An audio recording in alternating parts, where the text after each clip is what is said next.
Hello students, today we are going to start with the explanation of basic question of this chapter, that is chapter number 6, and the name of the chapter is tissue. Okay, fine.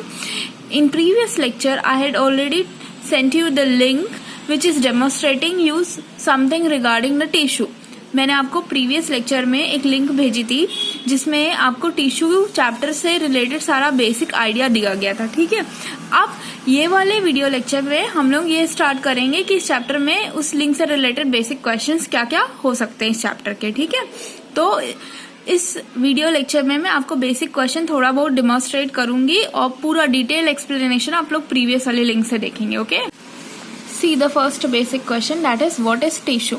Now let us see the answer. A group of cells that are similar in structure and work together to achieve a particular function forms a tissue. That means ऐसी cells जो same type का जिनका structure हो और एक साथ अगर वो काम कर रही हो कुछ एक पर्टिकुलर फंक्शन को अचीव करने के लिए, तो उसको हम क्या कहते हैं? Tissue. Okay, fine.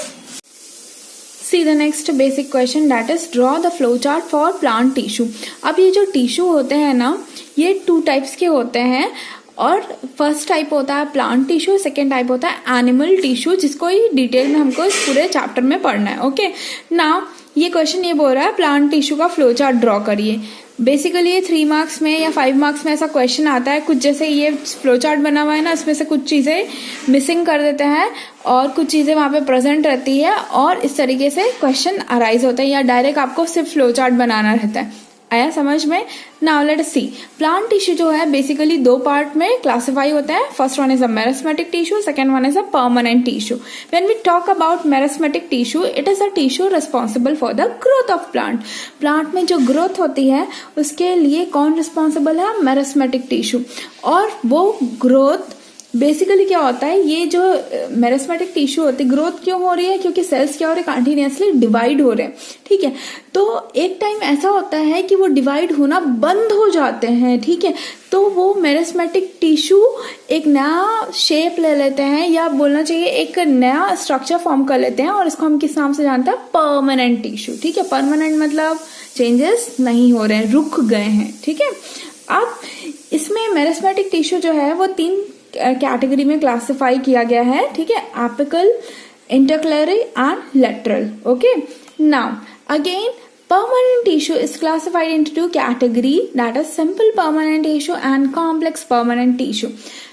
Again, this simple permanent tissue basically it is classified into 3 category, that is parenchyma, collenchyma, sclerenchyma. इसके अलावा इसकी एक कैटेगरी और भी होती है. मैंने जो वीडियो भेजा था उसमें देखा होगा कि simple permanent tissue is again classified into protective tissue also. Okay, in some books it is given there, but it is not at all necessary कि आप protective tissue, आपकी बुक में क्या है, ये अलग से प्रोटेक्टिव टिश्यू इसके बाद वाले टॉपिक में मेंशन किया गया है. तो लेकिन इम्पोर्टेंट ये है कि हमको प्रोटेक्टिव टिश्यू के बारे में पता रहना चाहिए. ठीक है, it is a part of permanent tissue only. Okay, now see simple permanent tissue and complex permanent tissue. ये जो सिंपल परमानेंट टिश्यू है ये 3 कैटेगरी का हम इसमें पढ़ रहे हैं, दैट इज पेरेन्काइमा, कोलेन्काइमा, स्क्लीरेन्काइमा. अब कॉम्प्लेक्स कितने कैटेगरी के हैं? 2, that is xylem and phloem. आगे चल के डिटेल में हम लोग नेक्स्ट क्वेश्चन में देखेंगे कि ये होते क्या है. ठीक है, ये क्वेश्चन क्लियर है?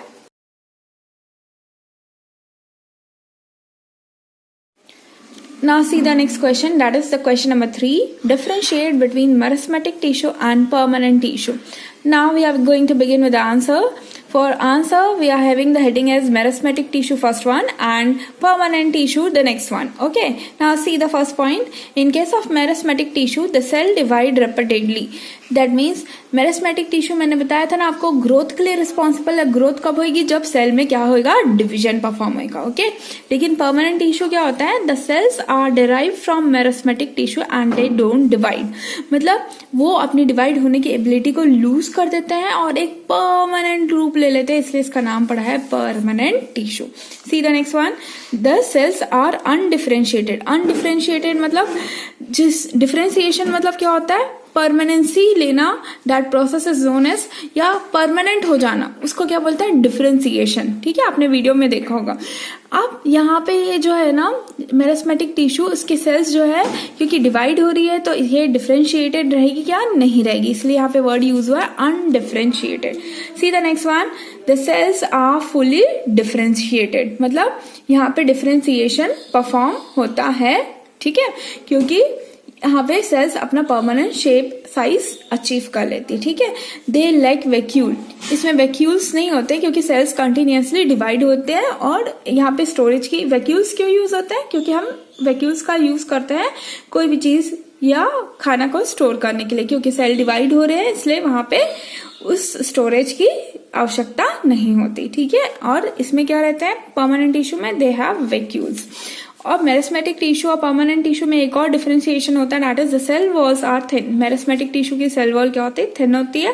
परमानेंट टिश्यू की क्या होती है, थिन भी हो सकती है और थिक भी होती है। ठीक है, ओके।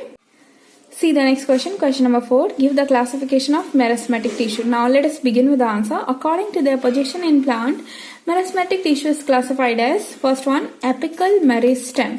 मेरिस्टेम भी बोल सकते हैं या meristematic tissue, both are the same thing. Short में हम इसको मेरिस्टेम कहते हैं। ठीक है, क्या लिखा है, it is present at the growing tips of stem and roots and increases the length of stem and roots.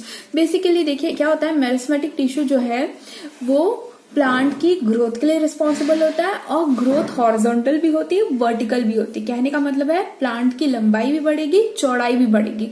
ठीक है, तो इसमें से कुछ जो चीजें हैं, इसीलिए हम 3 कैटेगरी का मेरिस्टेमेटिक टिश्यू पढ़ रहे हैं। उसमें से एक आध क्या होगा, लंबाई के लिए रिस्पॉन्सिबल होगा, एक आध प्लांट की चौड़ाई के लिए रिस्पॉन्सिबल होगा।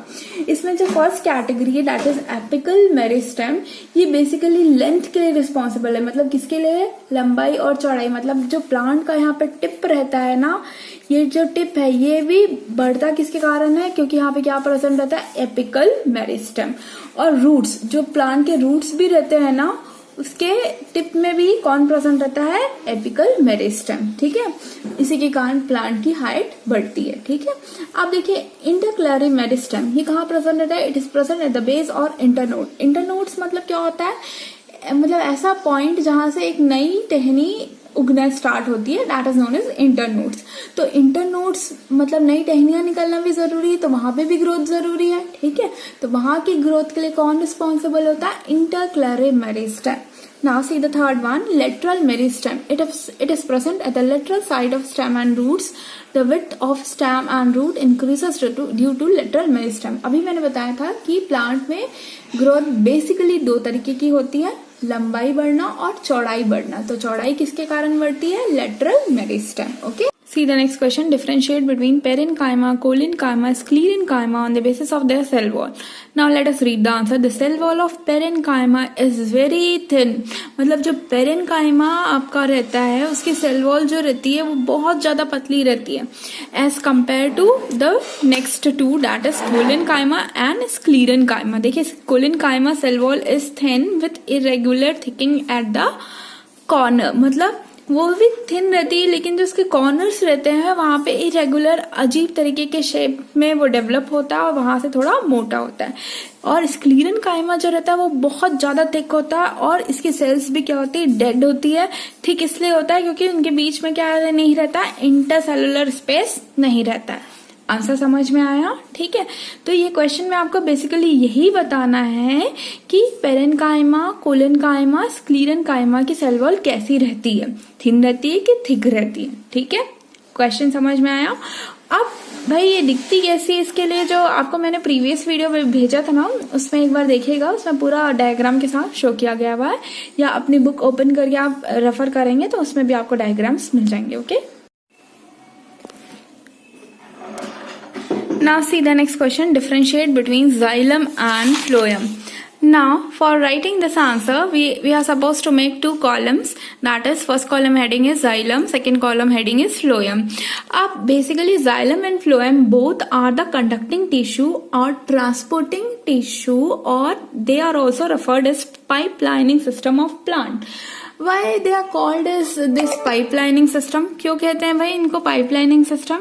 क्योंकि पाइप को देखा आपने, पाइप से क्या होता है, सामान एक जगह से दूसरे जगह जाने का काम करता है, ठीक है।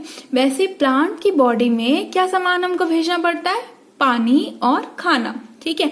तो पानी ले जाने का काम करता है जाइलम और खाना ले जाने का फ्लोएम। फ से फल फूल है नहीं, और फ से फ्लोएम। फल फूल किस कैटेगरी में आता है? खाने की कैटेगरी में।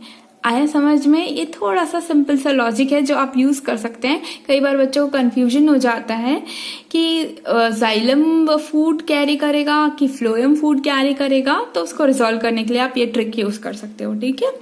Now let us see the first point. It conduct water and mineral from roots to all parts of the plant. Water और मिनरल ले जाने का काम करता है फ्रॉम रूट से पूरे पार्ट्स तक, ठीक है। और transport prepare food from leaves to the growing. Leave से ग्रोइंग पार्ट, जहां जहां ग्रोथ हो रही है वहां पे खाना पहुंचाता है भाई, ठीक है। अब it conduct water only in upward direction. सिर्फ ये ऊपर की तरफ वाटर को कंडक्ट करता है और साइड वे कभी कभी में, साइड वे ओकेजनली लिखा, ठीक है। And it conduct food in upward as well as downward direction. मतलब ये खाना ऊपर भी ले जाएगा और नीचे रूट्स में भी पहुंचाने का काम करता है, ठीक है। अब जो जाइलम होते हैं, the main component of xylem are, किन किन चीजों से मिलके बना है भाई जाइलम? 4 चीजों से मिलके बना है। वैसे फ्लोएम भी 4 चीजों से मिलके बना है। देखिए जाइलम किस किस चीजों से मिला है? Tracheids, vessels, xylem fibre, xylem parenchyma. और फ्लोएम में क्या क्या नाम है? Sieve cell, companion cell, phloem fibre, phloem parenchyma. देखिए 2 चीज यहाँ पे कॉमन टाइप से दिख रही है आपको, बस यहाँ पे वर्ड यूज हुआ है जाइलम, यहाँ पे यूज हुआ है फ्लोएम, ठीक है। ट्रैकेट्स और वेसल, ये बेसिकली क्या कर, ये दोनों को एक साथ हम क्या बोलते हैं? ट्रैकरी एलिमेंट। ट्रैकरी एलिमेंट ये आपके वीडियो में भी है, आप पढ़ना एक बार देखेंगे ना तो और अच्छे से समझ में आएगा। डायग्राम के थ्रू है ना उसमें, मैं आपको शॉर्ट में बता रही हूँ, रिकॉल करवा देती हूँ। ये क्या है? ट्रैकरी एलिमेंट का बेसिकली काम क्या रहता है? ट्रांसपोर्टेशन। यहाँ पे क्या ट्रांसपोर्ट करेगा भाई? ये क्या ट्रांसपोर्ट करता है? जाइलम, वाटर, ठीक है। तो ये ट्रैकेट्स और वेसल्स क्या करेंगे? प्लांट में खाना पानी पहुंचाने का काम करेंगे। अब भाई तो 2 चीजों की क्या जरूरत पड़ी? दोनों का काम अगर सेम है तो ट्रैकेट्स और वेसल्स में क्या डिफरेंस रहता है? जैसे जो ट्रैकेट्स हमारे जो प्लांट्स है, अब देखिए हम लोग पहले, मतलब अगर हम अपनी बात करें तो हम लोग बोलते हैं ना कि हम जहाँ क्या बोलते हैं, मंकी से डिराइव हुए, मंकी हमारे एंसेस्टर्स हैं, ठीक है। वैसे प्लांट्स के भी बहुत सारे एंसेस्टर्स हैं। तो जो पुराने प्लांट्स होते थे ना उसमें ट्रैकेट्स पाया जाता था, और जो नए प्लांट्स हैं जिनको हम एंजियोस्पर्म के नाम से जानते हैं उसमें वेसल्स पाया जाता है, ठीक है। अब ये जो ट्रैकेट्स और वेसल्स रहता है इसमें एक और फर्क रहता है डायामीटर का, ठीक है। सेल के डायामीटर का। जो वेसल्स रहता है उसका डायामीटर अच्छा बड़ा रहता है तो उसमें ज्यादा पानी स्टोर होएगा, ज्यादा पानी ट्रांसपोर्ट करने की क्षमता होगी, ठीक है। और जो ट्रैकेट्स रहता है उसका डायामीटर क्या रहता है? छोटा रहता है उसके सेल का डायामीटर, ठीक है। तो अब जो ज्यादा मतलब ट्रांसपोर्ट करेगा उसकी एफिशिएंसी समझते हैं आप? काम करने की क्षमता किसकी ज्यादा होगी? वेसल्स की एज कम्पेयर टू ट्रैकेट्स। ये होता है मेन बड़ा बड़ा डिफरेंस ट्रैकेट्स और वेसल्स में। और डिटेल जब आप 11th क्लास में बायो लेंगे ना तो और डिटेल्स में रहेगा, ठीक है। अब यहाँ पे एक और वर्ड लिखा है जाइलम फाइबर, और यहाँ पे लिखा है फ्लोएम फाइबर, यहाँ पे जाइलम पैरेन्काइमा, यहाँ पे फ्लोएम पैरेन्काइमा। यहाँ पे फाइबर्स का काम क्या रहता है? बेसिकली फाइबर्स, जैसे आप कोई भी सॉफ्ट टॉय देखते हैं उसमें फाइबर भरा रहता है अंदर में, ठीक है। कोई भी टेडी बियर अगर देखते हैं तो, राइट। तो वो फाइबर्स का काम क्या रहता है? उसको एक सपोर्ट देना ताकि इसका स्ट्रक्चर मेंटेन रहे। वैसे यहाँ पे पानी के ट्रांसपोर्टेशन और यहाँ पे खाने के ट्रांसपोर्टेशन में जो सपोर्ट लगता है ये कौन देता है? फाइबर्स, ठीक है। अब ये पैरेन्काइमा का काम क्या रहता है? स्टोरेज का काम। मैंने आपको प्रीवियसली भी बताया था, ये जो जितने भी स्टोरेज होते हैं प्लांट्स में वो कौन करता है? पैरेन्काइमा। तो यहाँ पे क्या स्टोर करेगा? जाइलम पैरेन्काइमा पानी, यहाँ पे फ्लोएम पैरेन्काइमा फूड। आया समझ में? वैसे सेम सीव सेल और कंपेनियन सेल होते हैं। देखिए सीव और कंपेनियन नाम से ही आपको क्लियर है। कंपेनियन मतलब साथी, सीव मतलब वो जो खुद अपना ट्रांसपोर्टेशन का काम कर रहा, और यहाँ पे कंपेनियन मतलब यहाँ पे साथी का यूज करते हैं। तो डेफिनेटली जो साथी का यूज करेगा वो ज्यादा अच्छे से काम परफॉर्म करेगा, ओके, ठीक है। तो ये इनका काम क्या है? ट्रांसपोर्टेशन करना किसका? फूड का। यहाँ पे फाइबर्स का काम क्या करना है? सपोर्ट प्रोवाइड करना इस ट्रांसपोर्टेशन में। और ये इसका काम क्या है, पेरेन्काइमा का फूड को स्टोर करना फ्लोएम में, ठीक है। ऑफ एपिडर्मिस इन प्लांट, देखिए मैंने आपको बताया था जब मैं आपको फ्लो चार्ट पढ़ा रही थी और आपको लिंक भी भेजा था कि प्रोटेक्टिव टिश्यू भी प्लांट्स में पाए जाते हैं, और उस प्रोटेक्टिव टिश्यू में से एक टिश्यू होता है एपिडर्मिस। ये एपिडर्मिस से रिलेटेड वही क्वेश्चन है कि भाई एपिडर्मिस का काम क्या होता है प्लांट्स में ना। Let us read the answer. पहला पॉइंट लिखा है it is the protective tissue of plant, definitely हमने यही पढ़ा था, है ना। और प्रोटेक्शन कैसे करता है, it is the outer most layer of the plant, मतलब जैसे हमारी बॉडी में स्किन होती है ना, वैसी जो प्लांट की आउटर मोस्ट स्किन रहती है that is known as what, epidermis, okay. अब it protect the plant from the loss of water, plant की बॉडी में वही पानी एब्जॉर्ब हो जाए उसके लिए भी कौन रिस्पॉन्सिबल है, हमारा एपिडर्मिस, ठीक है। अब it protect the plant from pathogen, मतलब कीड़े मकोड़े प्लांट की बॉडी में ना लगे, इसलिए इसके आउटर कवरिंग रिस्पॉन्सिबल, जैसे हमारी स्किन है ना वैसे प्लांट की स्किन कौन है, एपिडर्मिस, ठीक है। It help in the protection from mechanical injuries, मतलब देखो स्किन का काम क्या है, हमारे इंटरनल ऑर्गन को कोई भी चोट ना लगे, वही है हमारी बॉडी में स्किन का काम। वैसे ही प्लांट की बॉडी में भी एपिडर्मिस का काम क्या है, प्लांट के जो अंदर के ऑर्गन है उसको कोई भी चोट ना लगे वो वहां पे देखने का, ठीक है। Now see the next question, that is what is stomata, also write the functions of stomata। अब देखिए क्वेश्चन बोल रहा है what is stomata, write the functions of stomata। आपको जो मैंने वीडियो भेजा था उस लिंक में आपने देखा था कि स्टोमेटा क्या होते हैं, जो एपिडर्मिस के सरफेस में छोटे स्मॉल पोर्स प्रेजेंट रहते हैं।